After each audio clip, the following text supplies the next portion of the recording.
যদি আপনাদের যেমন অভিযোগ যে বিএনপির কারণে আওয়ামী লীগের সুযোগটা পাচ্ছে, আপনারা কি আসলে কোনো ধরনের ঝুঁকি মনে করেন কিনা যে ভবিষ্যতে আসলে রাজনীতিতে একটা বড় ওলটপালট হতে যাচ্ছে যার ভিকটিম হবে এনসিপি?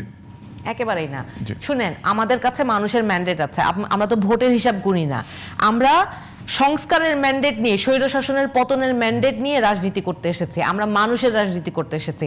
ক্ষমতায় চেয়ারে বসানো আমাদের রাজনৈতিক উদ্দেশ্য কখনোই ছিল না। হ্যাঁ, পার্লামেন্টে আমাদের রিপ্রেজেন্টেশন থাকলে ওই যে মানুষের কথাগুলো বলা জরুরি, সেটার জন্য আমার 300টা সিট লাগবে না। এই মুহূর্তে আমার মানুষের রাজনীতিটা করার জন্য যেটুকু প্রয়োজন ওইটুকু রিপ্রেজেন্টেশন আমার আছে। সবচেয়ে বড় কথা হচ্ছে সারা মানুষ, বাংলাদেশের মানুষের বিশ্বাস, ভরসা এবং দোয়া আমাদের সাথে আছে।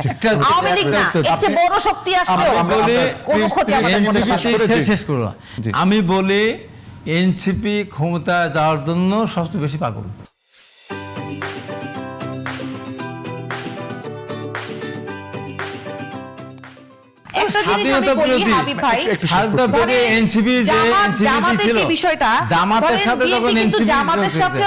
সেটা ভিন্ন কথা। জামাতের সাথে কিন্তু বিএনপি অনেক বছর জোটে ছিল।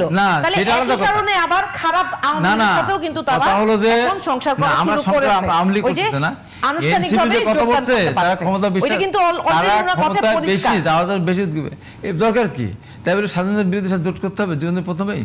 এই রেজাল্ট পরে পাবে তো। এই যে জয়েন করতেছে হাজার হাজার মানুষ জয়েন করে, 2-4 জন ওই জয়েন। এই প্রজন্ম যে বিএনপি জামাতের সঙ্গে জোট করাটা কি ঠিক ছিল? বিএনপি জামাতের সাথে জোট করেছিল তখন কি ছিল? তখন ছিল একটা ফ্যাসিস্ট একটা সরকার।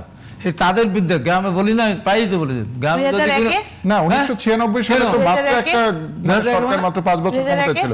2001 তার আগে তো একটা ফ্যাসিস্ট সরকার ক্ষমতা ছিল। আর সময় দিতে পারছি না, আরেকদিন বিএনপি ক্ষমতা যাবে, জামাত ক্ষমতা যাবে, জামাতকে দেবো কেন? হুমায়ুন এবং হাবিবুর রহমান দুজনকে ধন্যবাদ।